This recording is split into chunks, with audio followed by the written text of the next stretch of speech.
Sometimes the people we trust most are the ones who hurt us deepest. Every father's worst nightmare is seeing his daughter broken by those who promised to protect her.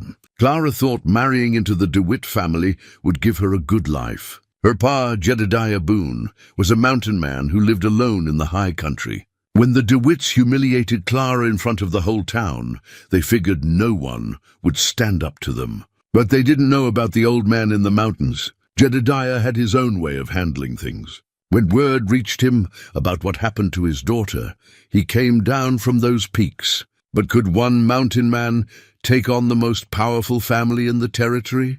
Before we jump back in, tell us where you're tuning in from, and if this story touches you, make sure you're subscribed, because tomorrow I've saved something extra special for you.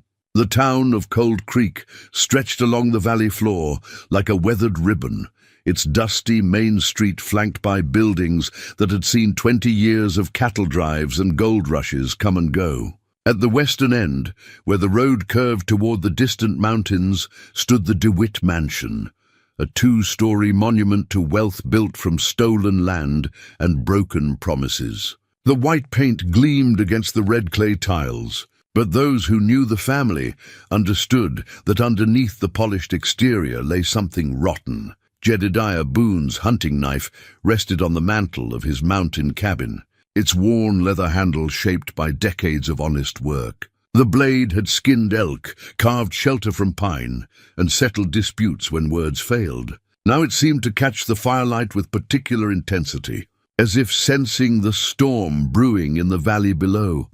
Clara DeWitt, though she still thought of herself as Clara Whitmore, sat in the parlor of that grand house, turning her simple gold wedding ring around her finger. 6 months ago, this ring had meant hope and security. Harold DeWitt had courted her properly, speaking of love and partnership, of building something beautiful together. Her father had been skeptical, but Clara was 22 and believed in the goodness she thought she saw in Harold's eyes. "You're sure about this, daughter?" Jedediah had asked on her wedding day, his calloused hands gentle as he adjusted her mother's pearl necklace around her throat. He was a man of few words, but each one carried weight. "I'm sure, Pa. Harold's different from his family. He wants to do right." Jedediah had nodded slowly, though his grey eyes held doubt. "Mountain folk and valley folk see the world different ways. But you're grown now, and I raised you to trust your heart." The wedding had been this social event of the season. Half the territory attended, drawn by curiosity about the mountain man's daughter marrying into cattle royalty. Clara remembered the weight of stairs as she walked down the aisle of the small church. Her simple dress, a stark contrast to the elaborate decorations the DeWitt women had insisted upon. Harold had looked handsome in his dark suit, his sandy hair slicked back, his smile broad as he took her hand. For a moment, standing there before the preacher, Clara felt like the luckiest woman in the territory. The first month of marriage passed like a pleasant dream. Harold was attentive, bringing her flowers from the garden and speaking of their future together. The DeWitt house was grand beyond anything Clara had known, with imported furniture and crystal that caught the light like captured stars.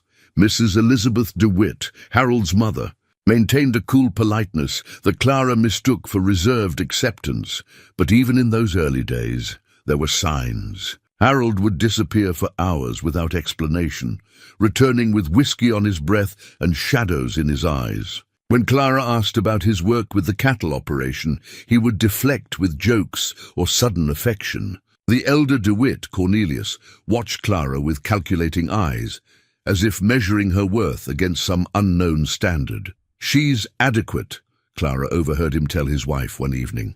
"Mountain stock, but clean blood. She'll breed well enough, and the girl's land rights could prove useful." The words stung, but Clara told herself she was imagining the coldness in his tone. Harold loved her. Surely that was enough to build a life upon. It was in the 2nd month that Harold's true nature began to emerge.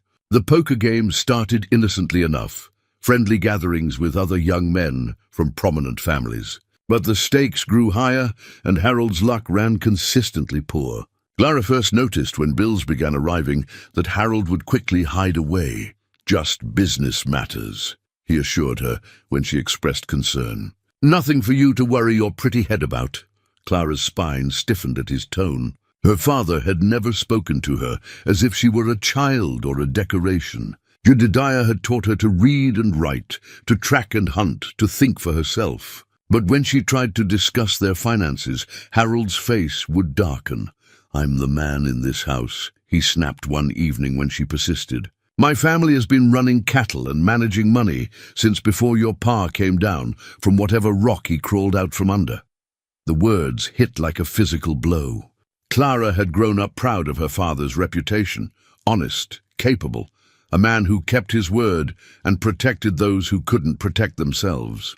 To hear Harold speak of Jedediah with such contempt revealed something ugly beneath her husband's polished exterior. The third month brought Martha Sullivan into Clara's life. Martha ran the Dusty Boot Saloon, one of the few businesses in Cold Creek not beholden to DeWitt money. She was a woman of 45 with steel-gray hair and knowing eyes who had seen enough of life to recognize trouble when it walked through her doors. "You've got the look of someone drowning in shallow water," Martha observed one afternoon when Clara stopped by the general store. They stood together on the wooden sidewalk, watching the daily rhythm of the town flow around them. Clara forced a smile. "I'm perfectly fine, thank you, honey. I've been watching this town for 20 years. I knew your ma, God rest her soul, and I know your pa. You've got their strength in you. But right now, you're trying to fit yourself into a box that's too small." The kindness in Martha's voice nearly broke Clara's composure. She hadn't realized how desperately she needed someone to see her, really see her, as more than just Harold DeWitt's wife, or a pretty addition to the DeWitt family portrait. As autumn settled over the valley, Clara's isolation deepened. Harold's gambling debts mounted, though he continued to deny their severity. His drinking increased, and with it came a meanness that Clara had never suspected. He would criticize her cooking, her appearance, her conversation, always with that same condescending tone that suggested she was lucky to be tolerated in such refined company. The DeWitt family's true feelings became impossible to ignore. At dinner gatherings, they would discuss business and politics as if Clara weren't present, then turn to her with patronizing smiles when they remembered their manners. Mrs. DeWitt made pointed comments about Clara's rustic background and the need for proper training in social graces. "Perhaps we should hire a tutor," she suggested one evening, her voice dripping with false concern. "Someone to help Clara understand how things are done in civilized society." Clara felt her cheeks burn, but Harold only laughed. "Ma's right. You mountain folk have different ways, but Clara's smart enough to learn." That night, alone in the bedroom she shared with her husband, Clara stared out the window toward the distant peaks where her father lived his solitary life. For the first time since her wedding, she wondered if she had made a terrible mistake. The hunting knife on Jedediah's mantel seemed to pulse with anticipation in the firelight. Soon, very soon, it would taste justice again. But for now, the mountain man sat in his cabin, unaware that his daughter's world was crumbling in the valley below, unaware that the promises made to protect and cherish her were already broken beyond repair. Winter was settling over Cold Creek when Jedediah made his annual trip down from the high country to check on his daughter. The mountain passes would soon close with snow, and he wanted to see Clara before the long months of isolation began. He had built his life around solitude, but his daughter remained the one bright thread connecting him to the world below. The town had grown since his last visit. New businesses lined Main Street, and the railroad had brought prosperity that showed in fresh paint and expanded storefronts. But the heart of Cold Creek remained unchanged, a place where cattle money ruled and the DeWitt name opened doors that stayed closed to others. Jedediah found Clara in the general store, selecting fabric with the careful attention of someone stretching limited resources. The sight of her made his chest tighten with pride and concern. She had grown more beautiful in the months since her wedding, but there was something fragile about her now, like a flower trying to bloom in poor soil. "Pah!" Clara's face lit up with genuine joy for the first time in weeks. She rushed into his arms, and for a moment she was his little girl again, safe in the circle of his protection. "You look well, daughter," he said, though his experienced eyes caught details that worried him. She was thinner, and there were shadows under her eyes that spoke of sleepless nights. "I am well." "Very well. Harold takes good care of me." The words came too quickly, too bright, and Jedediah filed that information away with the instincts of a man who had learned to read danger in the smallest signs. They walked together through the town, Clara showing him the improvements and changes with forced enthusiasm. When they passed the saloon, Martha Sullivan emerged and nodded respectfully to Jedediah. "Mr. Boone, good to see you in town again." "Martha," Jedediah touched his hat brim. "Store treating you well?" "Well enough. Your daughter's been a bright spot in our community. Always has a kind word for folks." Something passed between Martha and Clara, a look that held meaning Jedediah couldn't quite decipher. But he filed that away too, along with the way Clara's smile faltered when they approached the DeWitt house. Harold greeted his father-in-law with the hearty false cheer of a man trying too hard. "Jedediah, welcome, welcome. Come in, come in. You must be tired from your journey." The DeWitt parlor felt stuffy after the clean air of the mountains. Cornelius DeWitt occupied the largest chair like a king holding court, his bulk straining against an expensive vest. Mrs. DeWitt perched nearby, her pinched face arranged in what she probably thought was a welcoming expression. "Mr. Boone," Cornelius boomed. "How are things in the high country? Still finding enough game to keep you fed?" There was condescension in his tone, as if Jedediah were some primitive creature barely scraping by. The mountain man's grey eyes studied the cattle baron with the same attention he might give a potentially dangerous animal. Mountains provide what a man needs if he knows how to take it. Indeed, indeed. Well, you'll be pleased to know your Clara has adapted wonderfully to civilized life. We've been educating her in the finer points of society." Clara's hand went unconsciously to her throat, and Jedediah noticed how she seemed to shrink in her chair. This wasn't the confident young woman he had raised. The girl who could track a wounded deer through dense timber and negotiate with traveling merchants for fair prices. Dinner was an elaborate affair with multiple courses and enough silverware to stock a general store. Jedediah watched his daughter navigate the social requirements with careful precision, as if one wrong move might trigger consequences. Harold dominated the conversation with stories of his business acumen and social connections. But Jedediah noticed how the young man's eyes wouldn't quite meet his. "Tell us about mountain life." "Mr. Boone," Mrs. DeWitt said with brittle politeness. "It must be so rustic." "Honest work, honest living," Jedediah replied simply. "A man knows where he stands." "How charmingly simple," she murmured, her tone suggesting it was anything but charming. After dinner, Jedediah walked with Clara in the garden behind the house. The autumn air was crisp, and the distant mountains glowed purple in the fading light. "You happy here, daughter?" Clara was quiet for so long that Jedediah wondered if she had heard him. When she finally spoke, her voice was carefully controlled. "Marriage requires adjustments. Pa, I'm learning to be a proper wife." "Your ma was a proper wife." And she never forgot who she was underneath. "The DeWitts have different expectations. What about your expectations?" Clara turned to look at him, and in that moment her careful mask slipped. He saw loneliness there and fear and a deep sadness that made his hands clench into fists. "I made a choice." "Pa, I have to see it through." Jedediah wanted to press further, but he recognized the stubborn set of her jaw. She had inherited that from him. Instead, he placed a gentle hand on her shoulder. "Mountain folk don't abandon their own. You remember that." The next morning, Jedediah prepared to return to his cabin before the weather turned. Harold made a show of hearty farewells, pressing Jedediah's hand with both of his own.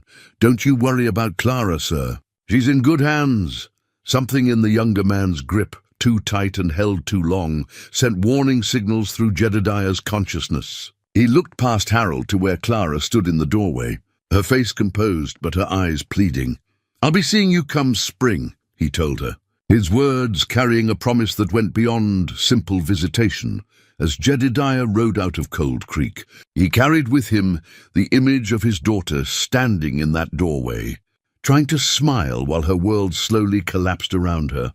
The hunting knife waited on his mantle, patient as winter snow, ready for whatever justice the spring might bring. Behind him, Clara watched until her father disappeared into the foothills. Then she returned to the house that felt more like a prison with each passing day, to the husband who grew meaner with each lost poker hand, to the family that treated her like a useful possession rather than a human being. In the DeWitt mansion, Clara twisted her wedding ring and tried to remember the girl who had walked down that aisle 6 months ago, full of hope and trust. That girl felt like a stranger now, lost somewhere in the shadows of a house that grew colder with each passing day. The first snow of winter had barely melted when Clara discovered the extent of Harold's lies. She found the papers quite by accident, tucked beneath a loose floorboard in Harold's study while searching for a dropped thimble. The documents told a story that made her blood run cold, gambling debts that exceeded anything she had imagined, forged signatures on cattle sales, and most damning of all, a promissory note pledging Clara's inherited land as collateral for a debt Harold could never repay. Clara's torn dress, the blue calico she had worn that fateful morning, would become a symbol seared into the memory of everyone who witnessed what followed. But in that moment, sitting on the study floor with the evidence of her husband's betrayal spread before her, Clara felt something crack inside her chest. Not break, crack, like ice under pressure, ready to shatter completely. Harold. Her voice was steady when he returned home that evening, whiskey heavy on his breath and guilt written across his flushed features. "We need to talk." He looked at the papers arranged neatly on his desk, and his face went pale beneath the alcohol flush. "Clara, Can you explain why you forged my signature? Can you explain why you've pledged land that isn't yours to pledge?" "Now see here," Harold's voice took on the aggressive tone he used when cornered. "I'm your husband. What's yours is mine by law. The land was my mother's. It passes through her line, not yours. Your mother's dead, Clara. Has been for years. Time you stopped acting like some mountain wildcat and started behaving like a proper wife." The casual cruelty of his words, dismissing her mother's memory, reducing Clara to something that needed taming, ignited a fury that Clara had been suppressing for months. She stood slowly, drawing herself to her full height. "My mother may be dead, but she raised me to know right from wrong. Something your family apparently never taught you." Harold's hand moved faster than thought, striking Clara across the face with enough force to send her staggering against the wall. The shock of it, not just the physical pain but the shattering of her last illusions about the man she had married, left her momentarily speechless. "Don't you dare speak about my family," Harold snarled.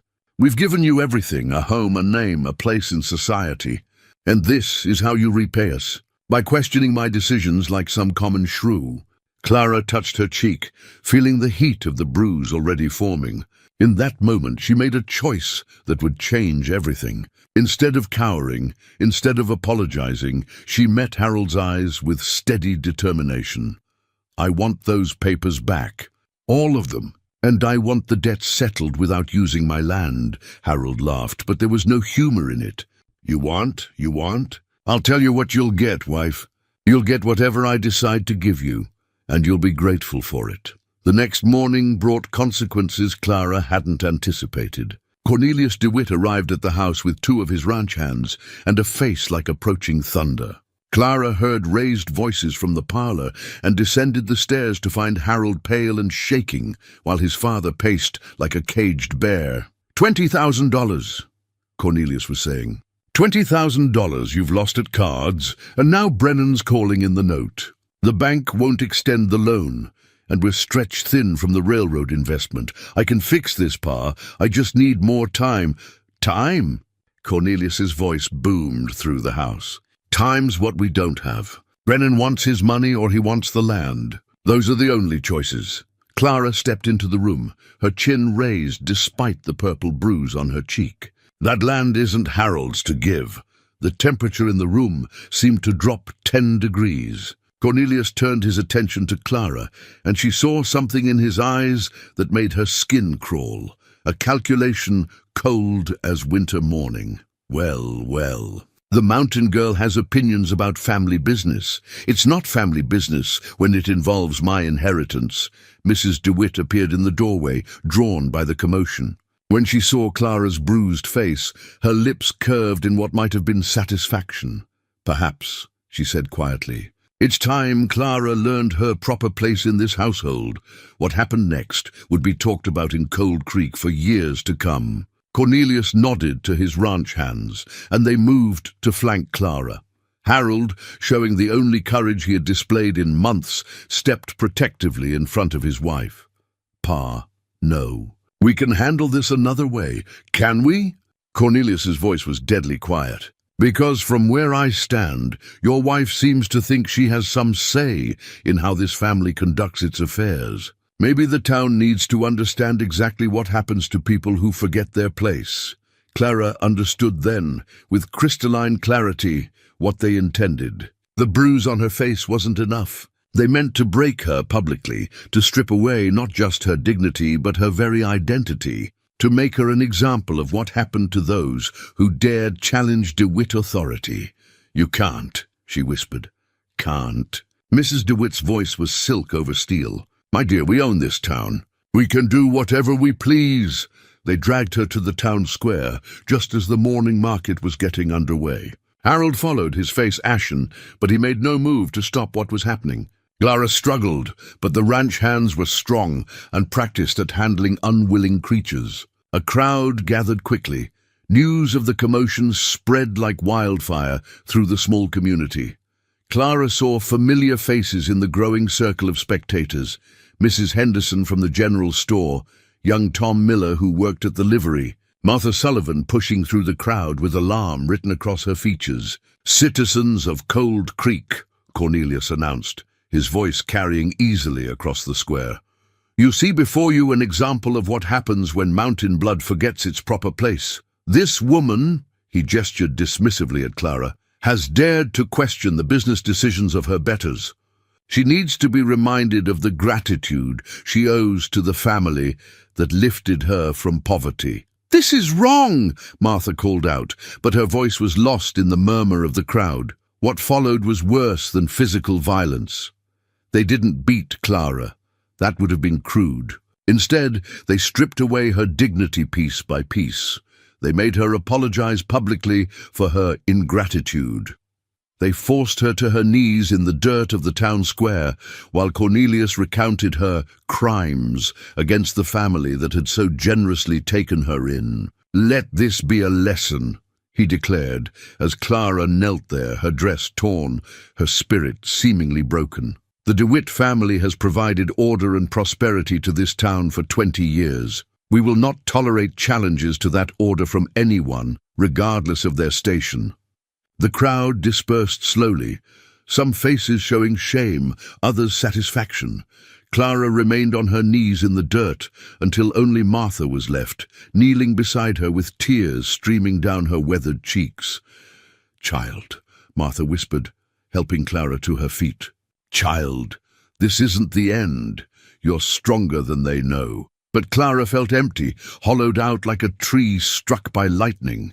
The girl her father had raised, proud, independent, unafraid, seemed to have died in that square, leaving behind only a shell wearing Clara's face. Harold wouldn't meet her eyes when she returned to the house.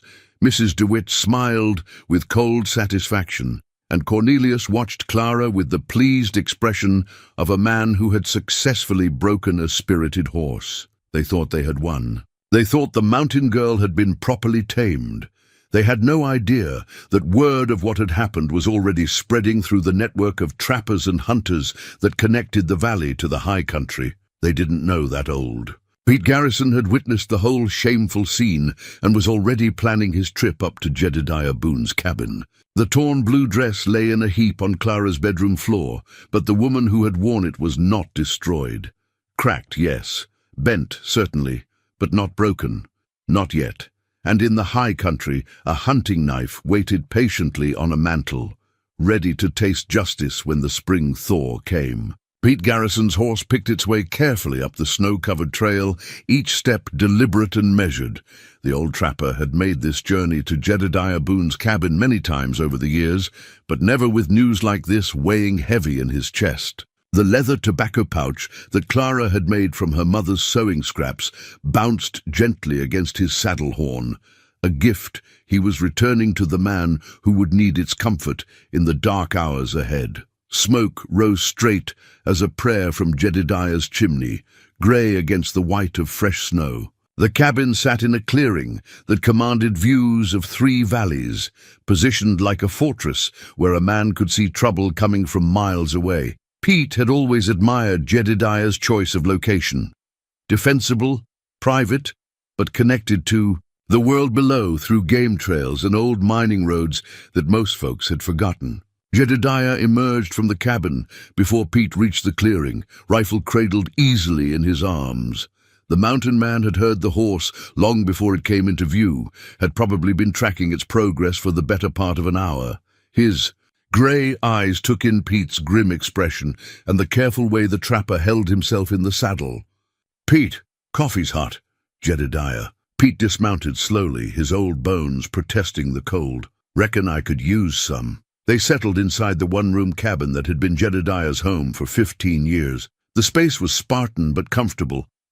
Stone fireplace, hand-hewn furniture, shelves lined with books that had belonged to Clara's mother. The hunting knife rested in its place of honor on the mantel, its worn handle catching the firelight. Pete accepted a tin cup of coffee and wrapped his weathered hands around its warmth. He studied Jedediah's face, noting the lines that had deepened. Since Clara's wedding, the way the mountain man's shoulders carried a weight that hadn't been there before. "News from town," Pete said finally, Jedediah's hands stilled on his own cup. "Clara." Pete reached into his coat and withdrew the leather tobacco pouch, setting it gently on the rough wooden table between them. "She made this for you, didn't she, back when she was maybe 10 years old?" Jedediah's fingers traced the careful stitching, remembering his daughter's determined concentration as she worked to surprise him. The leather was soft deerskin that his wife Sarah had prepared, and Clara had sewn it with strips of sinew, decorating it with small beads in a pattern Sarah had taught her. "What happened, Pete?" The old trapper took a long sip of coffee, gathering his words. Then he told Jedediah everything. Harold's gambling debts, the forged documents, Clara's discovery and confrontation, and finally the shameful scene in the town square. With each detail, Jedediah's face grew more still, more dangerous. The only movement was his thumb stroking the tobacco pouch over and over, like a man saying goodbye to something precious. When Pete finished, silence filled the cabin like smoke. Outside, wind sighed through the pine trees, and somewhere in the distance a hawk cried. Jedediah stared into the fire, his grey eyes reflecting flames that seemed to burn from within. "They put their hands on her? Forced her to her knees in the dirt, made her apologize for having pride." Pete's voice was thick with disgust. "Half the town watched, and nobody lifted a finger to stop it." Jedediah set down his coffee cup with careful precision. When he spoke, his voice was quiet as falling snow and twice as cold. "My Sarah used to say that some men mistake kindness for weakness. Said it was a dangerous mistake to make. Your Sarah was a wise woman." She was. Jedediah stood and walked to a wooden chest in the corner of the cabin. From it, he withdrew a bundle wrapped in oiled cloth. Inside were clothes he hadn't worn in years, black wool trousers, a dark cotton shirt, a vest cut from elk hide that Sarah had decorated with porcupine quills. She also said that a father's first duty is to protect his children, even when they're grown, even when they've made choices he wouldn't have made. Pete watched as Jedediah laid out the clothes with ritual care. The mountain man moved with purpose now, the dangerous stillness replaced by focused intent. "What are you planning, Jedediah?" "I'm planning to remind some folks what mountain justice looks like." In the valley below, Clara sat in her bedroom, staring out the window toward the distant peaks. 3 days had passed since the incident in the square, and the bruises on her body were fading to yellow-green. But the deeper wounds, to her pride, her sense of self, felt as raw as the moment they were inflicted. Harold had barely spoken to her since that morning. He moved through the house like a guilty ghost, avoiding her eyes, flinching when she entered a room. Mrs. DeWitt made pointed comments about lessons learned and proper behavior, while Cornelius watched Clara with the satisfied expression of a man who had successfully broken a spirited horse. But they were wrong about the breaking. Clara discovered something unexpected in the aftermath of her humiliation, a core of steel she hadn't known she possessed. The girl who had trusted blindly in Harold's goodness was gone, burned away in the fire of public shame. What remained was someone harder, more dangerous, someone who remembered that she was Jedediah Boone's daughter. Martha Sullivan had visited twice, bringing food and offering comfort that Clara accepted gratefully. The saloon-keeper's presence was the only thing that kept Clara tethered to the belief that not everyone in Cold Creek was content to let the DeWitts rule through fear and intimidation. "Your pa know what happened?" Martha asked during her second visit, her knowing eyes studying Clara's face. "I expect he'll hear eventually. News travels." "Good." Martha's voice carried satisfaction. "Some accounts need settling." Clara's hand went unconsciously to the tobacco pouch she kept in her apron pocket. The twin to the one Pete Garrison was even now carrying up the mountain trail. She had made 2 pouches that long ago summer, one for her father and one for herself, thinking they would connect them across the miles that separated his mountain home from wherever life might take her. Now she clutched it like a talisman, drawing strength from the memory of her father's patient hands, teaching her to work the leather, to make each stitch strong and true. "A thing's only as good as the care that goes into making it," he had told her then. "Shortcuts lead to failure, but something made right, with attention and skill, that'll last forever." Clara thought about those words as she planned her own survival. The DeWitts thought they had broken her, but they had only succeeded in stripping away the softness that civilization had layered over her mountain-bred core. Underneath their attempts at humiliation, they had revealed something they hadn't expected, to find a woman who remembered what real strength looked like. In his mountain cabin, Jedediah continued his preparations. He cleaned and sharpened tools that hadn't seen use in years, checked supplies of ammunition and rope, studied maps that showed every trail and hideout in 3 counties. The hunting knife on his mantle seemed to hum with anticipation, ready to taste justice after too many years of peaceful retirement. Pete Garrison watched these preparations with growing unease. He had known Jedediah for 2 decades, had seen the mountain man's capacity for violence when pushed too far. But this felt different, more controlled, more dangerous. This wasn't the hot fury of a moment, but the cold calculation of a man planning a war. "You sure about this path, Jedediah? Once you start down this road, there's no going back." Jedediah looked up from the map he was studying, his grey eyes reflecting certainty as solid as bedrock. "They chose the path when they put their hands on my daughter. I'm just following where it leads." Outside, snow began to fall again, soft and quiet, covering the mountain in pristine white. But spring was coming, and with it would come a reckoning that Cold Creek would never forget. The DeWitt family portrait dominated the parlor wall like a monument to arrogance. Painted 5 years earlier by an artist brought in from Denver, it showed Cornelius DeWitt seated in a throne-like chair, his bulk draped in an expensive suit that couldn't quite hide his crude origins. His wife Elizabeth stood beside him, one pale hand resting possessively on his shoulder, her pinched features arranged in what the artist had generously interpreted as dignity. Harold stood to the right, young and handsome in his painted perfection, untouched by the weakness and cruelty that would later define him. The portrait represented everything the DeWitts believed themselves to be: powerful, untouchable, destined to rule over lesser mortals. Clara had grown to hate that painting more than anything else in the house. It watched her with painted eyes that seemed to mock her suffering, reminding her daily of the family she had foolishly believed would accept her as one of their own. But as she stared at it now, Clara began to see something different in those arrogant faces. She saw the fear that drove their cruelty, the deep insecurity that made them cling so desperately to their perceived superiority.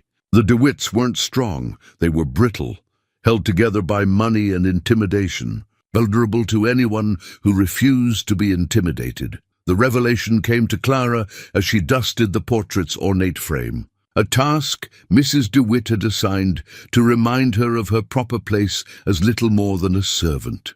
But instead of feeling diminished, Clara felt a spark of the defiance that had driven her to confront Harold about his lies. "You're looking thoughtful." Clara turned to find Harold in the doorway, a glass of whiskey already in his hand, though it was barely past noon. His face showed the ravages of guilt and alcohol, hollow cheeks, bloodshot eyes, a tremor in his hands that he tried to hide by gripping the glass tighter. "Just doing my assigned duties," Clara replied evenly. Harold winced at her tone. "Clara, about what happened. What happened was that I discovered my husband is a liar and a thief. What happened was that your family decided to punish me for having the audacity to expect honesty from the man I married. I never wanted it to go that far. You have to believe that." Clara studied his face, searching for any trace of the man she had thought she loved. She found only weakness and self-pity, a boy playing at being a man and failing miserably at both. "What I believe," she said carefully, "is that you've shown me exactly who you are. The question now is what I intend to do about it." Fear flickered in Harold's eyes. "What do you mean?" "I mean that I'm Jedediah Boone's daughter, and I was raised to stand up for myself. Your family may have temporarily knocked me down, but they haven't broken me." Harold drained his whiskey in one gulp, his hands shaking visibly now. "Clara, please. You don't understand the pressure I'm under. The debts, the expectations. I understand that you forged my signature and pledged land that isn't yours to pledge. I understand that when I confronted you about it, you struck me. And I understand that you stood by and watched while your family humiliated me in front of the entire town. I tried to stop them." "No, Harold, you didn't. You let them do it because it was easier than standing up to your father." The truth of her words hung between them like a blade. Harold's face crumpled, and for a moment Clara almost felt sorry for him. Almost. "I never meant for any of this to happen," he whispered. "But it did happen. And now we both have to live with the consequences." Meanwhile, 3 days into his journey down from the high country, Jedediah Boone moved through the forest like a ghost. He had left his cabin at dawn, following trails that most men didn't even know existed. The mountain had taught him patience and stealth over 15 years of solitary living, and now those skills served him as he descended toward the valley that held his daughter's pain. He traveled light. His rifle, his knife, ammunition, and provisions for a week.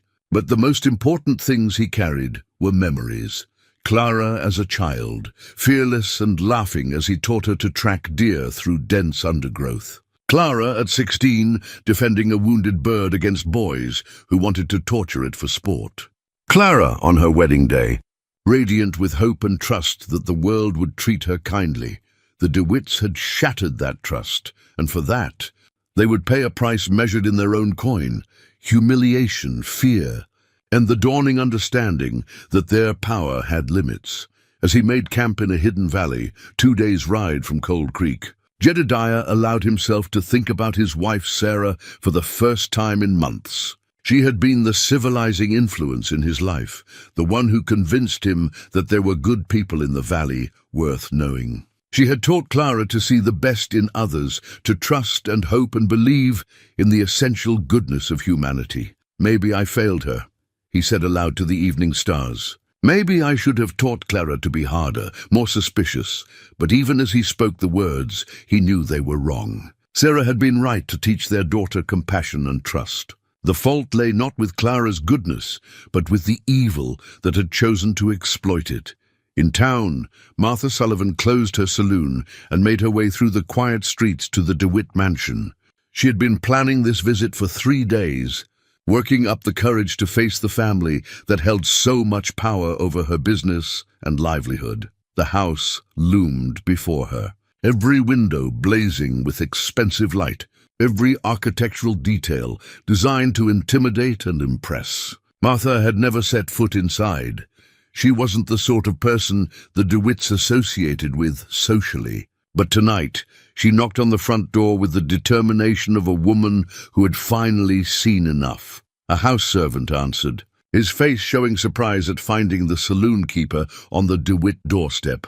"I'd like to speak with Mrs. Clara. If she's receiving visitors, I'll check with the family." Martha waited in the ornate foyer, surrounded by imported furniture and crystal that cost more than most people in Cold Creek made in a year. The family portrait gazed down at her with painted arrogance, but Martha met those eyes steadily. She had built her business with her own hands, survived the loss of a husband and 2 children, and faced down drunken cowboys and crooked gamblers. A painting held no power to intimidate her. Clara appeared at the top of the stairs, her face showing surprise and something that might have been hope. She descended slowly, gracefully, but Martha's experienced eyes caught the careful way she moved, the slight stiffness that suggested healing bruises. "Martha, this is unexpected, Mrs. Clara." Martha nodded respectfully. "I was hoping we might talk privately." They settled in a small sitting room away from the main parlor, and Martha studied the young woman she had watched grow from defiant girl to broken wife, to something new and potentially dangerous. "How are you healing?" "Well enough." Clara's voice was steady, but her eyes held depths of pain that would take time to heal. "Thank you for asking. I came to tell you something. About the day in the square." Martha leaned forward, her voice dropping to a whisper. "There were folks there who didn't approve of what they saw. Good folks who've had enough of watching the DeWitts rule through fear. I'm not sure what you're suggesting. I'm suggesting that when the time comes, and it will, you won't be facing this alone." Clara's hand went to the tobacco pouch in her pocket, drawing comfort from its familiar weight. "My father will hear what happened. I expect he will." Martha's smile held grim satisfaction. "And when that day comes, there'll be folks in this town ready to stand with what's right instead of what's powerful." After Martha left, Clara climbed the stairs to her bedroom and stared out at the distant mountains. Somewhere up there, her father was preparing for war. She could feel it in her bones, the way animals sense approaching storms. The DeWitt family portrait watched her from its place of honor, but Clara no longer felt intimidated by those painted eyes. Instead, she saw what she should have seen from the beginning, the fear behind the arrogance, the weakness beneath the bluster. They had created an enemy in their attempt to break her spirit. Now they would learn what that meant. Spring was coming to the valley, and with it would come a reckoning that would shake the very foundations of the world the DeWitts had built on other people's suffering.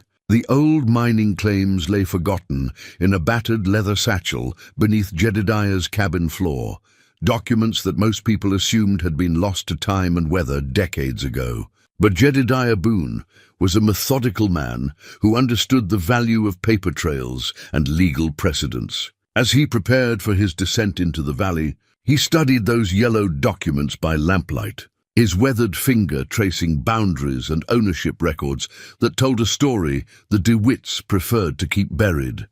The claims dated back to 1847, when the first prospectors had scratched gold from the mountain streams and filed legal papers in the territorial courthouse. What made these particular documents dangerous was that they established mineral and water rights that superseded later cattle grants, rights that had been quietly ignored as long as the original claimants stayed silent or disappeared. Jedediah's father-in-law had been one of those original prospectors, and when he died, the claims had passed to Sarah, then to Clara through her mother's line.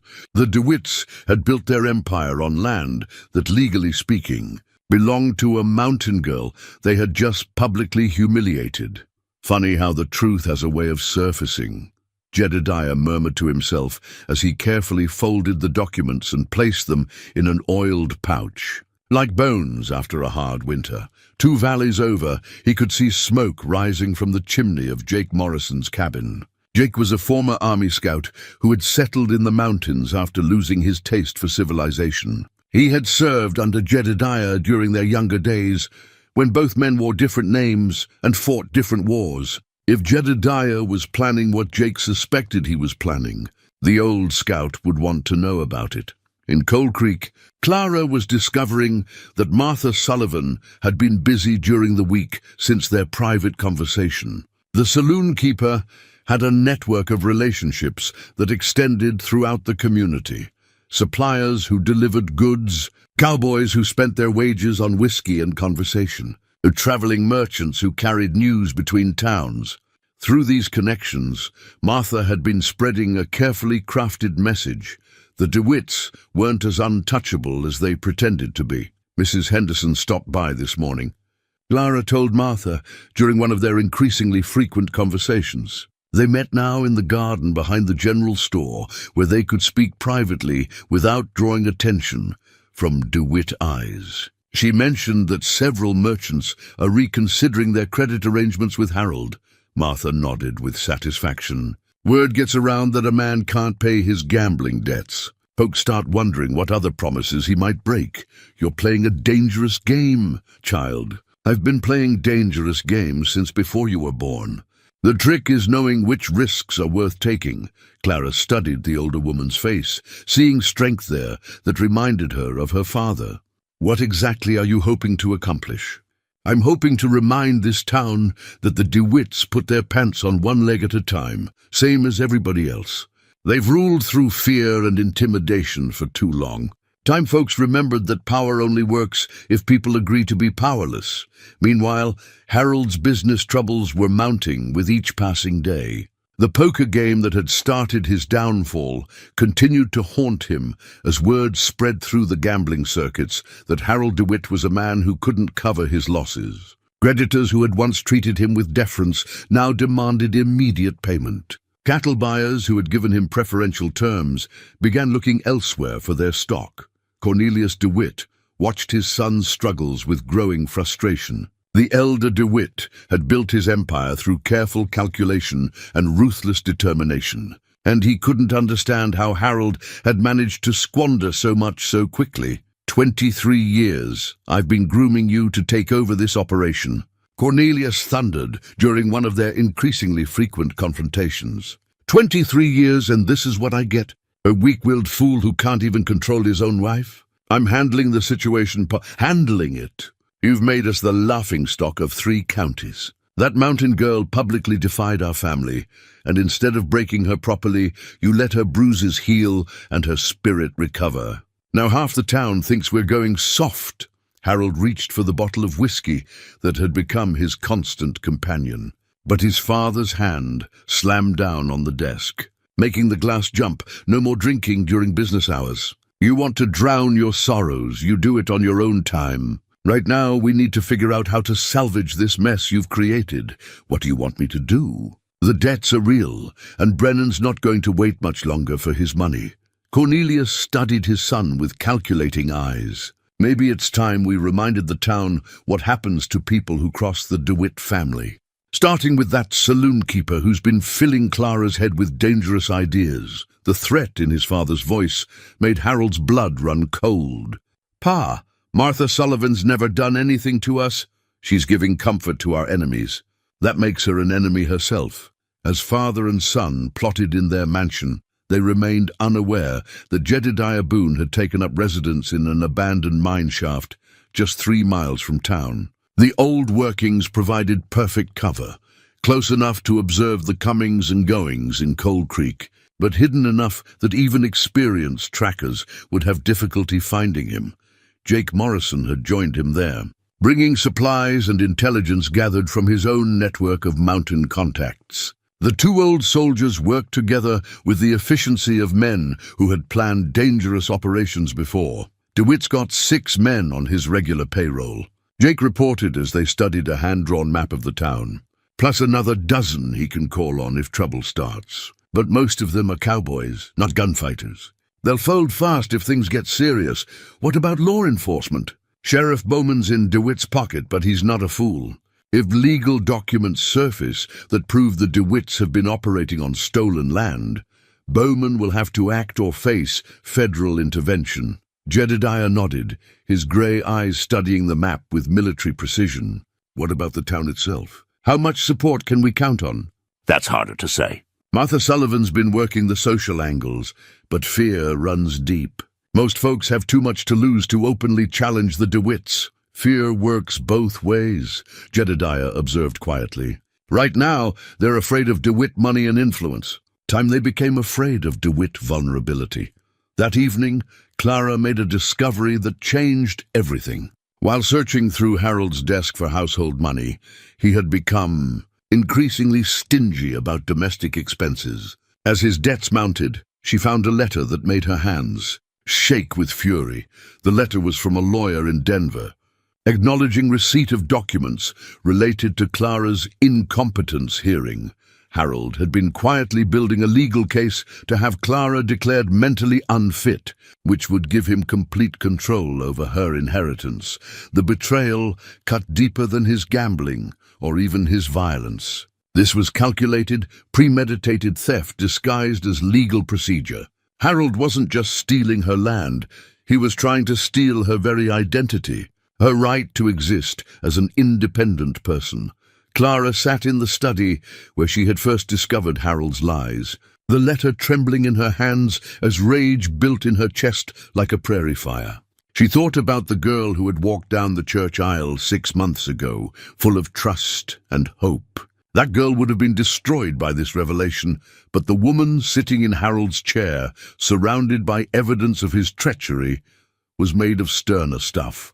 She was Jedediah Boone's daughter, raised in mountains where survival depended on seeing threats clearly and acting decisively. She folded the letter carefully and placed it in her apron pocket next to her father's tobacco pouch. Then she walked to the window and stared up at the distant peaks where she knew her father was even now preparing for war. "I'm ready, Pa," she whispered to the mountain air. "Come and get me." In his hidden mineshaft, Jedediah felt a sudden certainty that the time for waiting was nearly over. He cleaned his rifle one more time, checked his ammunition, and studied the legal documents that would either free his daughter or get them both killed in the attempt. Either way, the reckoning was coming to Cold Creek.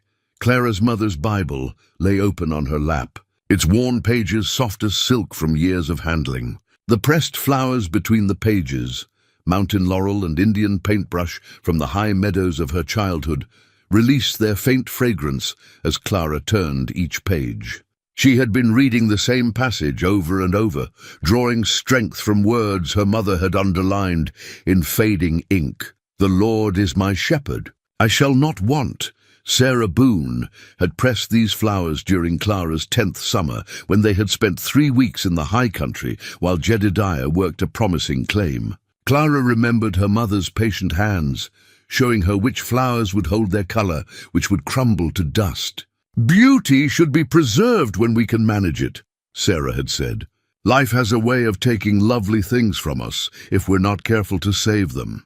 Now, sitting in the window of her prison marriage, Clara understood what her mother had really been teaching her. Some things were worth fighting to preserve: dignity, truth, the right to determine one's own fate. The DeWitts thought they could crush these things as easily as stepping on wildflowers, but they had never encountered anything as resilient as mountain-bred determination. The Bible contained more than flowers and faith. Hidden between the pages of Psalms, Clara had discovered something that made her pulse quicken, a folded paper in her mother's handwriting, documenting conversations she had overheard about land boundaries and water rights. Sarah had been more observant than anyone realized, and she had left her daughter a trail of breadcrumbs that led directly to the truth about DeWitt corruption. "They think we're simple mountain folk," Sarah had written in her careful script. But simple doesn't mean stupid, and it certainly doesn't mean defenseless. Harold's violence had escalated in the weeks since Clara's discovery of the incompetence papers. What had begun as occasional slaps had progressed to systematic abuse designed to break her spirit completely. He would strike her where the bruises wouldn't show, then apologize with tears and promises that Clara no longer believed. "You're making me do this," he sobbed, after one particularly vicious beating. "If you would just be the wife I need you to be, none of this would happen." Clara said nothing, conserving her strength for what was coming. Each blow only strengthened her resolve. Each false apology only deepened her contempt for the weak man she had married. Harold was destroying himself with guilt and whiskey, and Clara watched his decline with the cold calculation of a hunter waiting for the perfect shot. The town of Cold Creek was beginning to fracture along lines that had been invisible just weeks before. Martha Sullivan's quiet campaign was bearing fruit as longtime residents began to question the DeWitt family's stranglehold on their community. Conversations that once would have been unthinkable were happening in whispered corners of shops and saloons. Heard tell that some of them land grants might not be as solid as the DeWitts claim.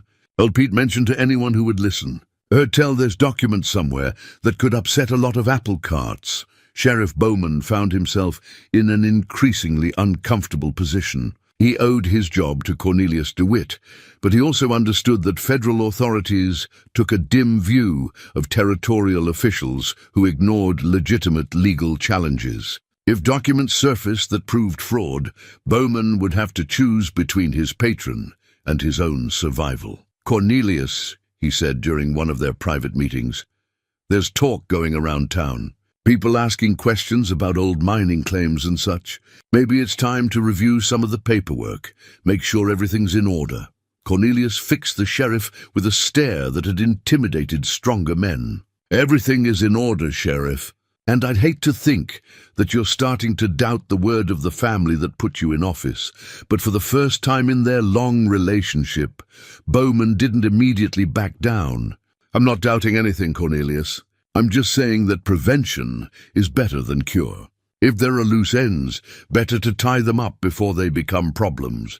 The conversation left both men uneasy. Cornelius, because he was beginning to realize that his network of allies might not be as solid as he had assumed, and Bowman, because he was starting to understand that his association with the DeWitts might become a liability rather than an asset. In his hidden mine shaft, Jedediah had been joined by two more of his mountain allies. Tom Bridger was a former cavalry sergeant who had served with distinction before a Sioux arrow ended his military career. He walked with a pronounced limp, but his hands were steady and his mind was sharp. The other man was called simply Prophet, though his real name was David McKinnon. He was a half-Cherokee tracker who could follow a trail over bare rock and disappear into landscape like smoke. "Town's getting nervous," Prophet reported after one of his scouting missions. "DeWitt's men are jumpy, checking their back trails, posting guards where they never posted them before. They know something's coming," Tom observed. "Question is whether they know what." Jedediah studied the documents spread before him, the mining claims, the land grants, Sarah's hidden notes about overheard conversations. They know their empire was built on shaky foundations. They just don't know how shaky until someone starts digging. "What about Clara?" Jake asked. "How much longer can she hold out?" Jedediah's jaw tightened. "She's stronger than they know. But strength has limits, and I won't test hers any longer than necessary." That night, Clara discovered the extent of Harold's latest betrayal. Unable to sleep due to the pain from her newest bruises, she had gone to the kitchen for water when she overheard Harold talking to his father in the study. "The lawyer says the incompetence hearing can be scheduled for next month," Harold was saying. "Once Clara's declared unfit, I'll have complete control over her inheritance.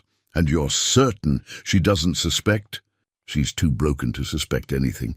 "The beatings have done their work." Clara pressed herself against the wall, her hand clutching her mother's Bible so tightly that her knuckles went white. The casual way they discussed destroying her life, the satisfied tone in Cornelius's voice as he contemplated her broken condition, it crystallized something in Clara's mind that had been building for weeks. They thought they had won.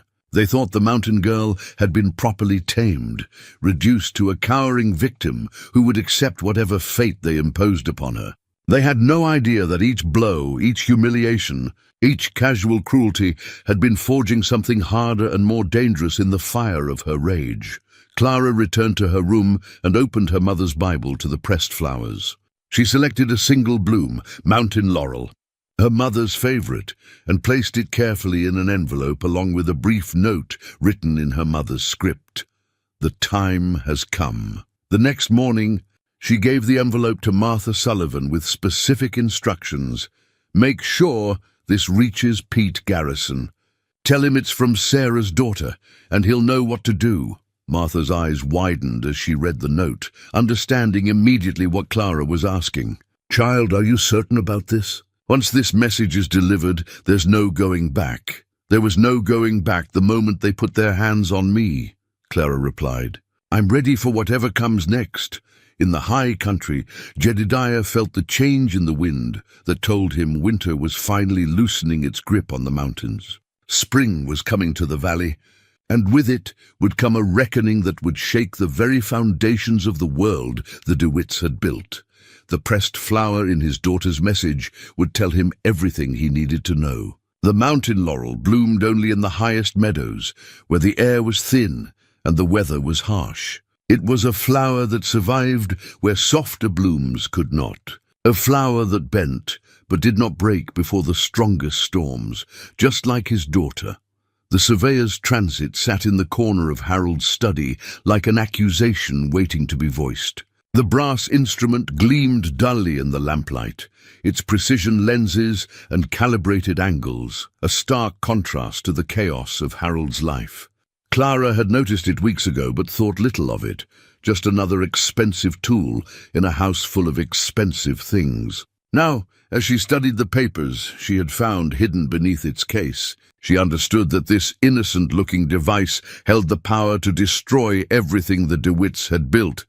The surveyor's notes were meticulous, detailed, and damning. They showed property boundaries that differed significantly from the ones recorded in official DeWitt documents. More importantly, they revealed that someone had been systematically altering boundary markers over the course of 20 years, slowly expanding DeWitt holdings at the expense of their neighbors. But it was the final entry that made Clara's blood run cold. Survey confirms death site coordinates. Vehicle went off-road at marked position. No evidence of accident. Tire tracks suggest deliberate steering toward precipice. Clara read the words again, her hands trembling as understanding dawned. Her mother's death had not been an accident. Sarah Boone had been murdered, and someone had used surveying equipment to document the crime scene for their own protection. The revelation hit Clara like a physical blow. For 8 years, she had mourned her mother's tragic accident, accepting the story that Sarah had lost control of her wagon on a treacherous mountain road. Her father had never spoken of it in detail, bearing his grief with the stoic silence of a man who blamed himself for not being there to protect the woman he loved. Now, Clara understood why Sarah had been on that particular road, why she had been alone, and why the DeWitts had been so eager to offer comfort to the grieving widower and his daughter. They had murdered Sarah Boone to silence her, then positioned themselves as benefactors to the family they had destroyed. The surveyor's notes contained additional revelations that painted a picture of systematic fraud spanning decades. The DeWitts had been using professional surveys to identify valuable properties, then employing various methods: intimidation, legal manipulation, and, when necessary, murder, to acquire those properties for themselves. Clara's inheritance wasn't just valuable land. It was a threat to the entire DeWitt empire. Sarah had discovered something about their operations, something dangerous enough to warrant her death. Now her daughter possessed the same knowledge and the same deadly vulnerability. God in heaven, Clara whispered, her voice barely audible in the silent study. They killed my mother. The words seemed to hang in the air like smoke, transforming everything Clara thought she knew about her life, her marriage, and the family that had taken her in with such apparent kindness. Every smile from Mrs. DeWitt, every jovial comment from Cornelius, every moment of Harold's courtship, all of it had been built on the foundation of her mother's murder. Clara's mind raced as she connected the pieces. Harold's courtship hadn't been motivated by love or even simple attraction. It had been a calculated move to gain legal control over Sarah's inheritance. The land Clara owned through her mother's line contained not just mineral rights, but water rights that controlled access to vast stretches of grazing territory. In the hands of someone willing to challenge the DeWitts legally, those rights could unravel decades of illegal expansion. The surveyor's transit had been used to map not just property boundaries, but the perfect spot for murder. Someone had carefully chosen the location where Sarah would die, calculating angles and distances to ensure that her death would appear accidental to any casual investigation. But they had made one crucial mistake. They had kept records. The surveyor's notes proved premeditation, documented the crime scene, and provided evidence that would stand up in any court of law. The very instrument they had used to plan murder would now become the tool of their destruction. Clara thought about her father, alone in his mountain cabin, carrying the weight of guilt for a death that had been neither accident nor his fault. She thought about the gentle way Harold had courted her, the patience he had shown in winning her trust, the calculated nature of every kindness he had ever shown her. "You bastard," she said aloud, her voice gaining strength. "You murdering bastard!"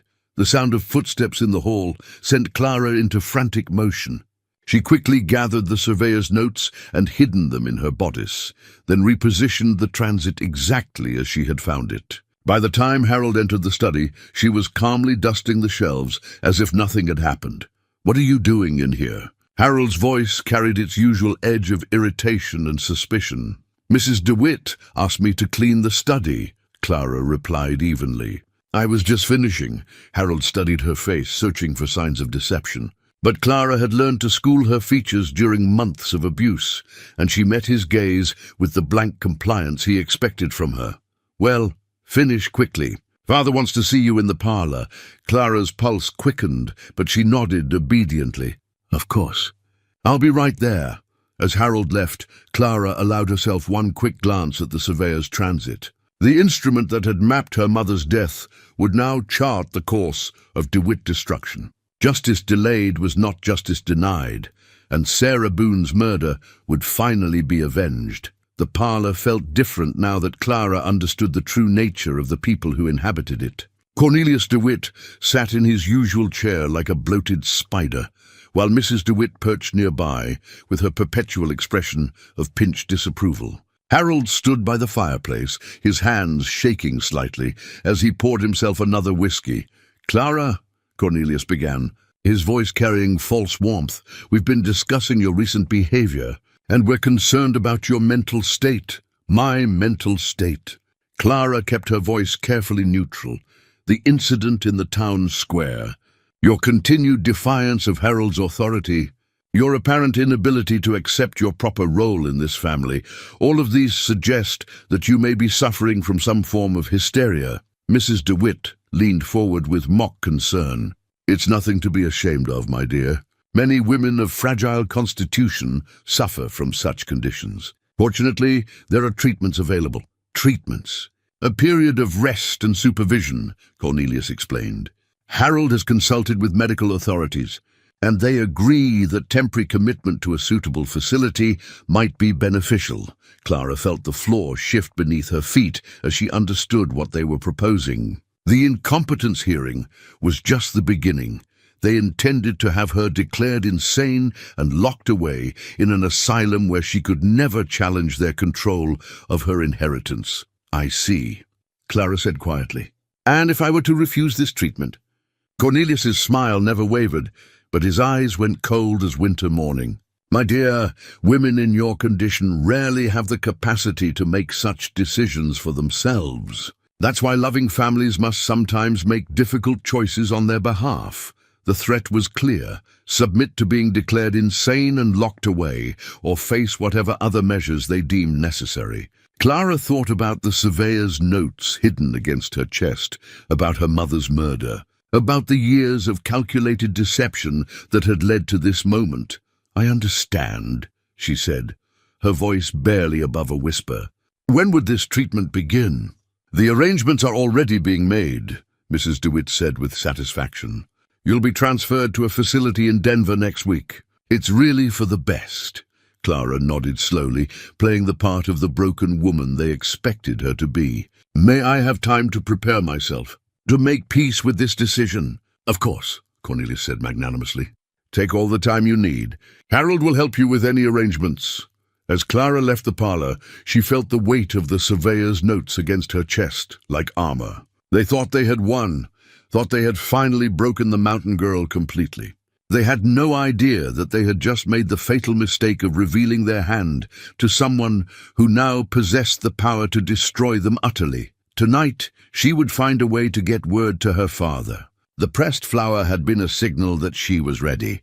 Now she had something far more powerful to offer, proof of murder, and the means to bring justice for Sarah Boone. The surveyor's transit would map one final journey, the path to DeWitt. Destruction. Jedediah's war paint consisted of 3 simple lines drawn in charcoal, and clay across his weathered cheeks, marks. His Cherokee grandmother had taught him during his boyhood, symbols that meant the spirits of the dead call for justice. He had not worn these marks in 20 years, not since the last time he had been forced to hunt men instead of animals. Now, sitting in the pre-dawn darkness of his hidden camp, he prepared himself for what might be his final battle. The pressed mountain laurel from Clara's message lay on the rock beside him, its delicate petals already beginning to brown at the edges. But its meaning remained crystal clear. His daughter was ready for war, and she was counting on him to be the weapon that delivered justice for them both. Pete Garrison had delivered more than just Clara's flower. The old trapper had also brought disturbing news about Harold's increasing violence and whispered rumors of plans to have Clara declared insane. The DeWitts were moving quickly to eliminate the last obstacle to complete control of her inheritance. And time was running short. "She's playing a dangerous game," Jake Morrison observed as he cleaned his rifle in the grey light of dawn. "If they suspect she knows about her mother, they might not wait for legal proceedings." "Clara's no fool," Jedediah replied, his voice carrying absolute certainty. "She's got her mother's mind and her grandfather's cunning. If she's signaling that she's ready, it means she has something more than just courage to offer." Tom Bridger limped over to join the conversation, his cavalry training evident in the way he had positioned their camp for maximum tactical advantage. "What's the plan, Jed? We can't take on the whole DeWitt operation with 4 men, no matter how good we are." Jedediah finished applying his war paint and stood, his grey eyes reflecting the cold determination of a man who had finally found his purpose. "We're not taking on their operation, we're taking on their lies. And lies crumble fast when the truth gets hold of them." Prophet materialized from the forest like smoke taking human form, his Cherokee blood allowing him to move through dense timber without disturbing so much as a leaf. "Town's buzzing like a kicked anthill," he reported. "Sheriff's been asking questions about old territorial records. Martha Sullivan's got half the merchants refusing credit to Harold. And there's a federal marshal riding in from Denver. Be here tomorrow morning."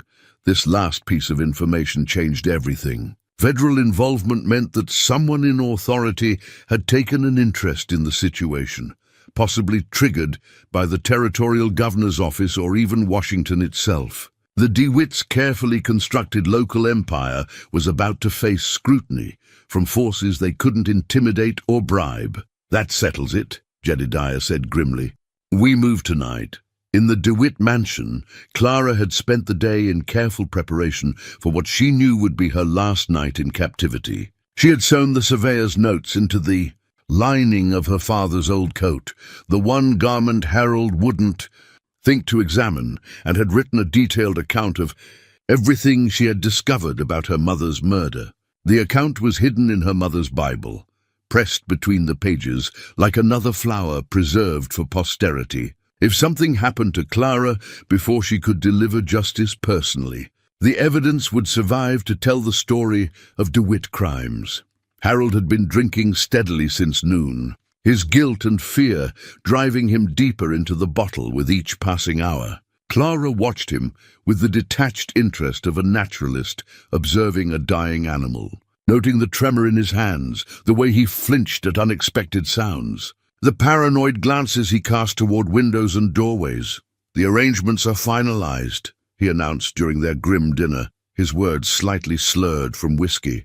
"The carriage will come for you tomorrow evening. You'll be in Denver by the end of the week." "I understand," Clara replied calmly. "I've made my peace with it." Harold studied her face suspiciously. "You're taking this awfully well. I expected more resistance. I'm tired, Harold. Tired of fighting, tired of being something I'm not. Maybe rest is what I need." The lie came easily to Clara's lips, seasoned with just enough resignation to be believable. Harold wanted to see submission, so she gave him the appearance of it while her mind calculated angles and timing, like her father planning a hunt. Mrs. DeWitt joined them for coffee, her pinched features arranged in what she probably thought was maternal concern. "It's really for the best, Clara. Once you've had proper treatment, you'll understand how foolish you've been. The doctors in Denver are quite experienced with cases like yours, cases like mine. Hysterical women who forget their proper place," Cornelius added as he entered the dining room. "It's a sadly common condition among females of inferior breeding.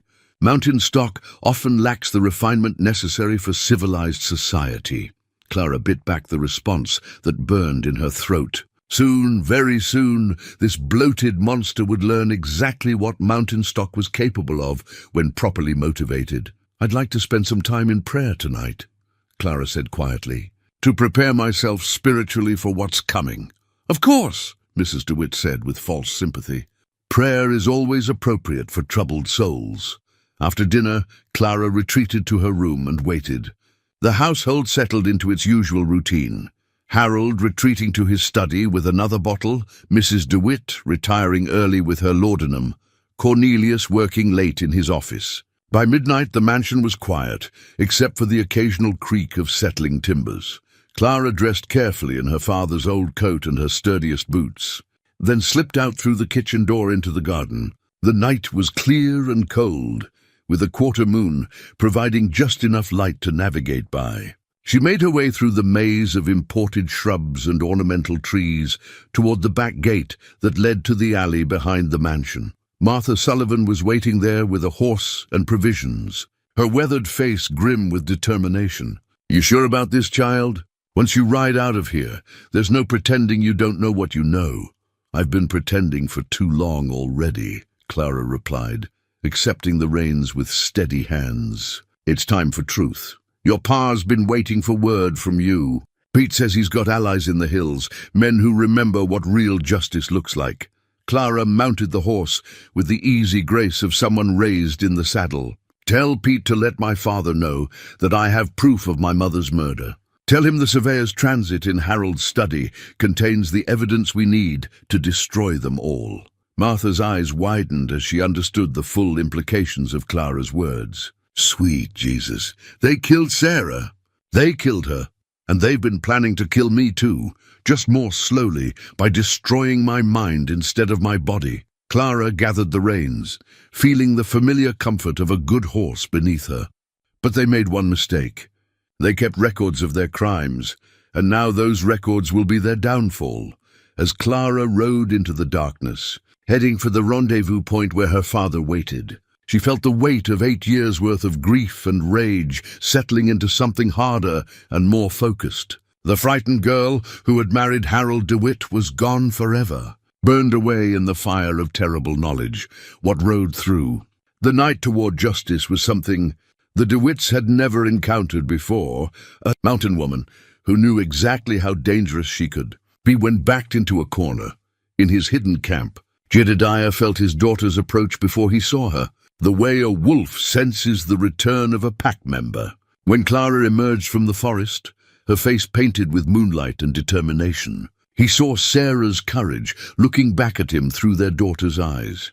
"Pa," Clara said simply, dismounting with the controlled grace of someone who had finally found her purpose. "Daughter." Jedediah embraced her carefully, noting the new hardness in her posture, the way she held herself like a warrior preparing for battle. "You ready for this?" Clara reached into her coat and withdrew the surveyor's notes, holding them out like an offering to the spirits of justice. They killed Ma, Pa, and I can prove it. The war paint on Jedediah's face caught the firelight as his expression shifted from grief to something far more dangerous.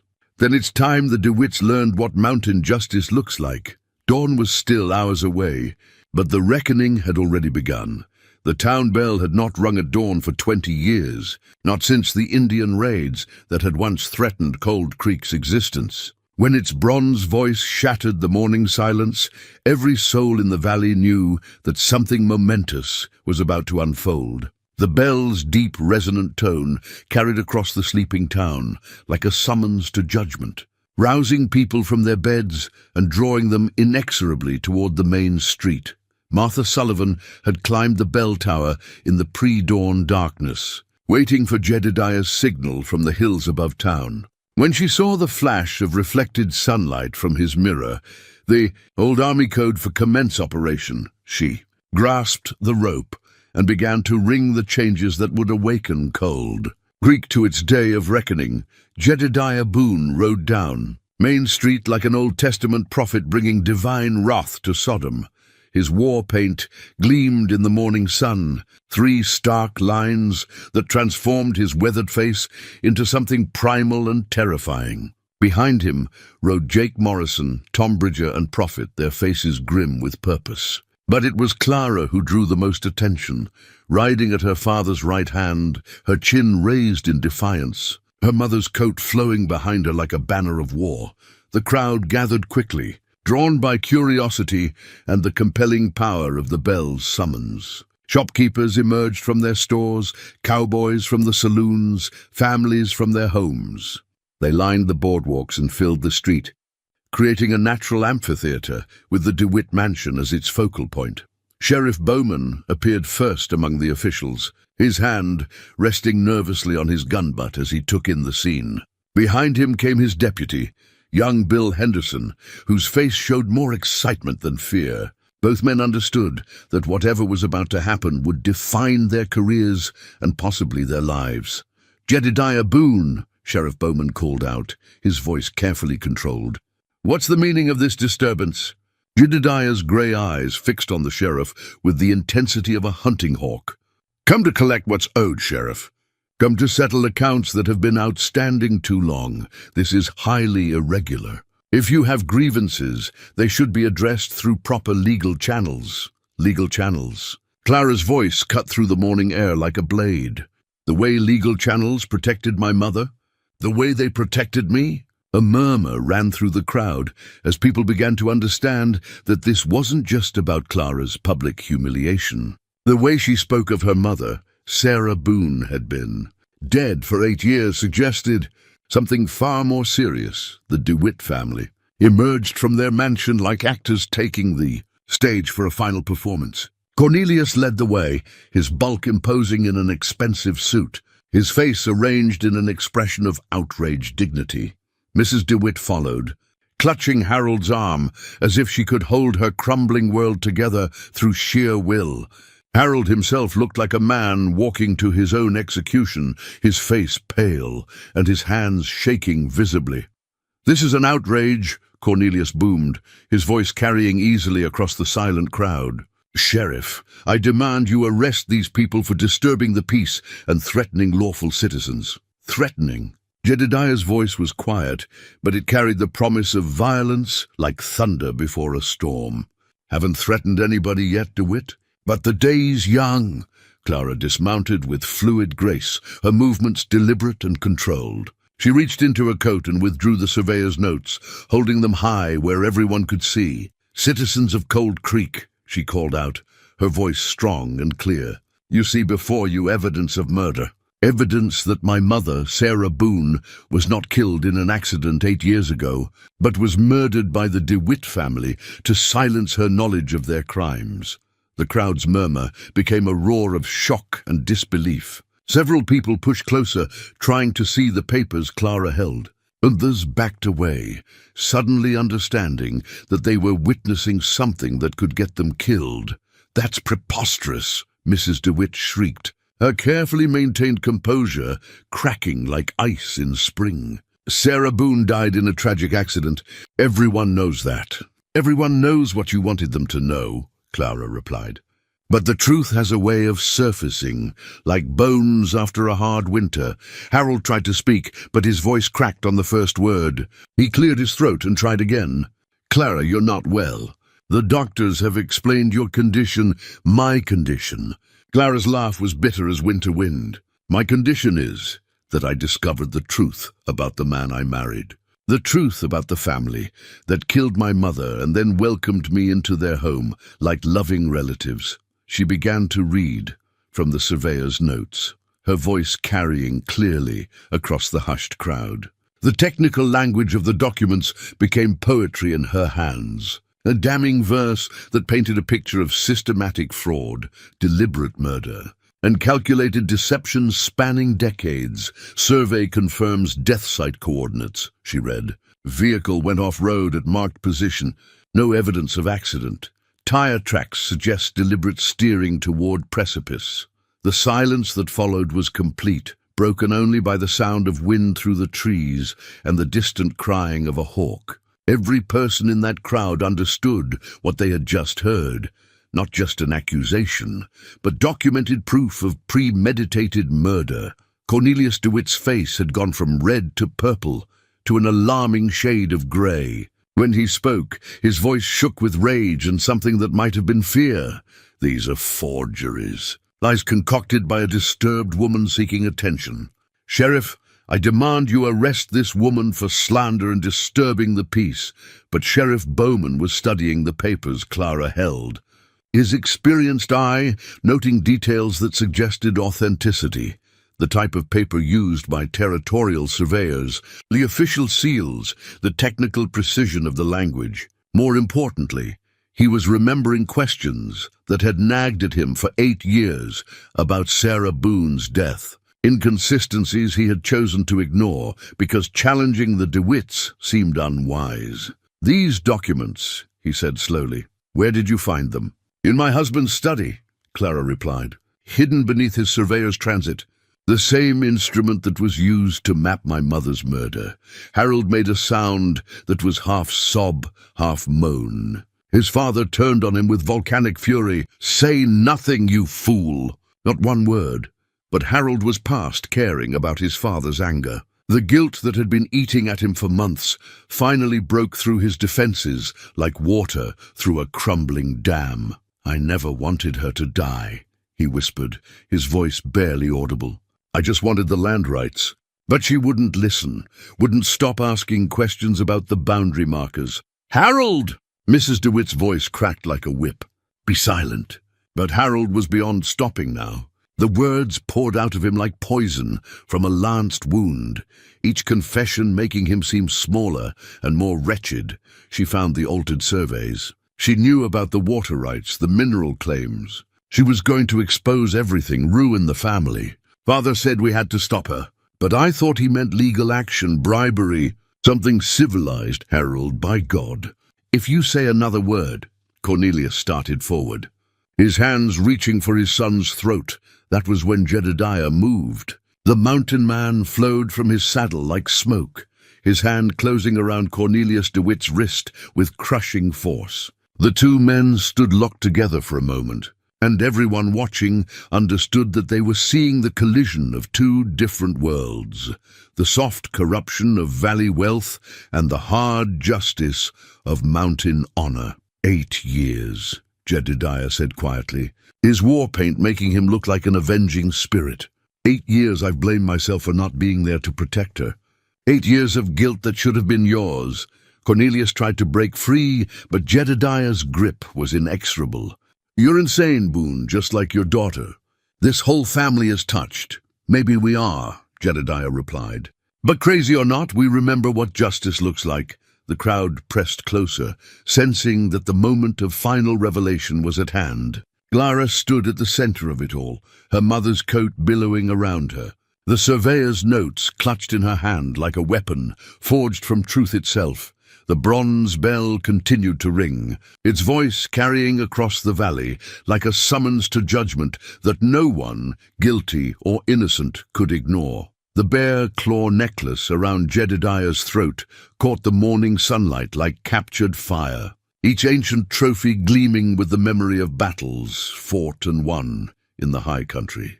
He had earned those claws during his first winter alone in the mountains, when a wounded grizzly had cornered him in a box canyon and death had seemed certain. The bear had been old and cunning, scarred from previous encounters with men, but Jedediah had been desperate and fighting for his life. When the dust settled, both man and bear were bloodied, but only the man walked away. Now, as he faced the DeWitt family in the morning light of Cold Creek's main street, Jedediah felt the same cold clarity that had guided his knife during that long-ago battle. Some fights were simply unavoidable, and the only choice was whether to face them with courage or die with cowardice. Federal Marshal James Patterson arrived at precisely the moment when violence seemed inevitable.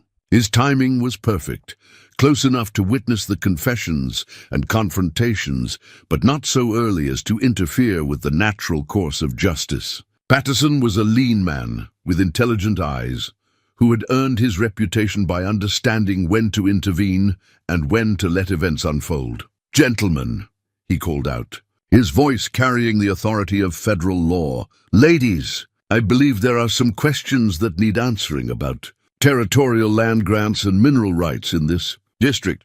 Cornelius DeWitt's face went from gray to white as he realized that his local influence meant nothing to a federal marshal. "Marshal Patterson, I wasn't expecting you until you had time to destroy evidence and silence witnesses." Patterson's voice was mild, but his eyes were sharp as winter steel. "Yes, I imagine you weren't." Clara stepped forward, offering the surveyor's notes to the marshal with steady hands. "Sir, I believe these documents will interest you. They contain evidence of systematic fraud and murder spanning 20 years. Patterson accepted the papers and began to read, his eyebrows rising with each revelation. The technical language meant nothing to most of the crowd, but the marshal's expression told them everything they needed to know. This was damning evidence that would stand up in any court. "Harold DeWitt," Patterson said without looking up from the documents, "you are under arrest for conspiracy to commit fraud and accessory to murder. Cornelius DeWitt, you are under arrest for fraud, land theft, and the murder of Sarah Boone." "This is preposterous," Mrs. DeWitt shrieked, but her voice had lost its imperious tone. "These are lies, fabrications, ma'am," Patterson replied mildly. "Your son has just confessed to his involvement in front of 50 witnesses. These documents corroborate his confession in every detail. Unless you'd like to join your family in federal custody, I suggest you remain silent." That was when Cornelius made his final desperate play for power. His hand moved toward the gun, concealed beneath his coat, the same derringer he had carried for protection against the consequences of his own crimes. He had built his empire through violence and intimidation, and violence was his answer to its threatened destruction. But Cornelius DeWitt had never faced a man like Jedediah Boone in honest combat. The mountain man moved with the fluid grace of someone who had survived 30 years in country that killed the slow and weak. His hand closed around Cornelius's wrist before the gun cleared leather, applying pressure to nerve points his Cherokee grandmother had taught him during boyhood. The derringer clattered to the ground as Cornelius's fingers went numb. Jedediah stepped back, his gray eyes reflecting cold satisfaction as he watched the cattle baron massage his wounded hand. "That's for my wife," Jedediah said quietly. "The rest is for my daughter." What followed wasn't a fight. It was an education in the difference between soft valley living and hard mountain survival. Cornelius outweighed Jedediah by 50 pounds, but weight meant nothing when faced with skill honed by decades of dangerous living. Every blow Cornelius threw was turned aside. Every attempt at intimidation met with methodical, purposeful violence. The crowd watched in fascination as the man who had terrorized their community for 20 years was systematically dismantled. by someone who understood that justice sometimes required personal delivery. Jedediah didn't fight with anger or hatred. He fought with the cold precision of a craftsman completing necessary work. When it was over, Cornelius DeWitt lay in the dust of Main Street, his expensive suit torn and bloodied, his arrogant face reduced to a mask of pain and defeat. The man who had ruled Cold Creek through fear and intimidation had been broken by someone who remembered what real strength looked like. Clara stood over her father-in-law's prostrate form, her mother's coat billowing around her like the wings of an avenging angel. When she spoke, her voice carried across the silent street with the authority of someone who had finally claimed her birthright. "This is what happens when mountain folk are pushed too far," she announced to the crowd. "This is what happens when good people decide they've had enough of evil masquerading as respectability." Harold had collapsed against the mansion's front steps, his face buried in his hands as the weight of his crimes finally crushed what remained of his spirit. Mrs. DeWitt stood frozen in shock, her carefully constructed world crumbling around her like a house built on shifting sand. Marshal Patterson surveyed the scene with professional satisfaction. "Well," he said mildly, "I'd say this case is substantially resolved. Sheriff Bowman, I'll need you to assist with the arrests and evidence collection." Sheriff Bowman nodded eagerly, understanding that his cooperation with federal authorities was his only chance of surviving the DeWitt family's downfall with his career intact. "Of course, Marshal. Whatever you need." The crowd began to disperse slowly, people talking in hushed, excited voices about what they had witnessed. Some faces showed satisfaction. They had always known something was wrong with the DeWitt Empire, even if they hadn't dared speak their suspicions aloud. Others showed fear.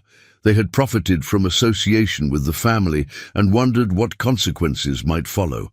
But Martha Sullivan pushed through the crowd with tears streaming down her weathered face, embracing Clara with the fierce joy of someone who had finally seen justice delivered to those who deserved it. "Your ma would be proud," she whispered in Clara's ear.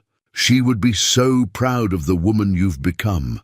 Clara looked up at the distant mountains, where the morning sun was painting the peaks gold and purple. Somewhere up there, in the thin air and endless silence, her mother's spirit could finally rest. The truth had been told, justice had been delivered, and the mountain folk had proven once again that they didn't abandon their own. Jedediah's bear claw necklace caught the light one final time as he helped his daughter mount her horse. The old trophies had witnessed another victory, another moment when courage and determination had triumphed over corruption and cowardice. The reckoning was complete, but the healing was just beginning. 6 months after the reckoning in Cold Creek's Main Street, Clara Boone, she had legally reclaimed her family name, knelt beside the foundation stones of her new cabin, her hands steady as she positioned each rock with careful precision. The foundation represented more than just the beginning of a house. It was the solid ground of truth upon which she would build the rest of her life. The stones themselves told a story of community and healing. Some came from the old DeWitt mansion, which had been sold to pay restitution to the families they had defrauded. Others were quarried from the mountain claim that was rightfully Clara's, carried down by friends who understood that justice required not just punishment for the guilty, but restoration for the innocent. Martha Sullivan placed a stone beside Clara's, her weathered hands gentle with the weight of shared purpose. "Your ma always said that the best houses are built by many hands," she observed, stepping back to admire their morning's work. "She'd be pleased to see how many folks have come to help, Bersthipki." Crowd of volunteers stretched across the meadow where Clara had chosen to build, not in the valley where memories of humiliation and betrayal lingered, but high enough in the foothills to catch mountain air and morning light. Tom Bridger directed the placement of larger stones, his military experience evident in the precision of his planning. Jake Morrison and Prophet worked on cutting timber, their axes ringing in harmony as they shaped logs for the cabin walls. Even Sheriff Bowman had come to help, his presence a sign of how completely the balance of power had shifted in Cold Creek. The federal investigation had revealed corruption that extended far beyond the DeWitt family, and Bowman's cooperation in cleaning house had earned him a chance at redemption. "Ma'am," he said respectfully as he approached Clara with his hat in his hands, "I wanted to thank you again for speaking in my favor at the federal hearing. I know I don't deserve your consideration, given how I failed you and your family." Clara studied the sheriff's face, noting the genuine remorse in his eyes. She had learned to read people more carefully since her marriage to Harold, and she believed Bowman's repentance was real. "Everyone deserves a chance to do better," she replied. "The question is what you do with that chance." The trials had been swift and decisive. Cornelius DeWitt received life imprisonment for murder and fraud, his cattle empire divided among the families he had cheated. Harold got 20 years for his role in the conspiracy, his weakness earning him a lighter sentence than his cruelty deserved. Mrs. DeWitt had avoided prison, but lost everything else: her home, her social position, her carefully constructed identity as a respectable woman. Clara had testified at each trial with calm precision, her words carrying the weight of truth finally spoken. The surveyor's notes had proved decisive evidence, their technical detail convincing even skeptical jurors that Sarah Boone's death had been carefully planned murder rather than tragic accident. But the legal victories, satisfying as they were, couldn't heal the deeper wounds left by betrayal and loss. That healing had required time, patience, and the gradual rebuilding of trust in her own judgment. Jedediah approached from the direction of the timber cutting, a satisfied expression on his weathered face. The months since the confrontation had been good to him. The weight of guilt over Sarah's death had lifted when the truth came out, and he walked straighter now, no longer carrying the burden of imagined failure. "Foundation's looking solid," he observed, kneeling to examine Clara's work. "Your ma would approve of the craftsmanship. I had a good teacher," Clara replied, remembering childhood afternoons when Jedediah had patiently shown her how to select and place stones for maximum stability. She always said that shortcuts in foundation work lead to problems later. Wise woman, your mother. In more ways than building, they worked together in companionable silence, father and daughter united by shared purpose and the hard-won peace that comes after justice has been served. The rhythm of their work was meditative, each stone placed with care and consideration for those that would follow. Dr. Michael Chen arrived as the sun reached its zenith, riding up from town with supplies and news. He was the new doctor who had come to Cold Creek after the federal investigation, drawn by the opportunity to serve a community rebuilding itself on honest foundations. Clara had found herself looking forward to his visits with an anticipation that had nothing to do with medical concerns. "How's the patient today?" he asked with a smile that made Clara's pulse quicken despite herself. "Strong enough to lift rocks all morning," she replied, wiping dust from her hands. "I'd say the healing is progressing well." Michael's smile deepened as he dismounted and approached the foundation. He was a man of 35, with kind eyes and gentle hands, someone who had seen enough of the world to appreciate both strength and vulnerability in others. His courtship of Clara had been patient and respectful, understanding that she needed time to learn to trust again. "Beautiful work," he said, studying the carefully placed stones. "This cabin will stand for generations." "That's the idea," Clara replied. "I want to build something that lasts, something real."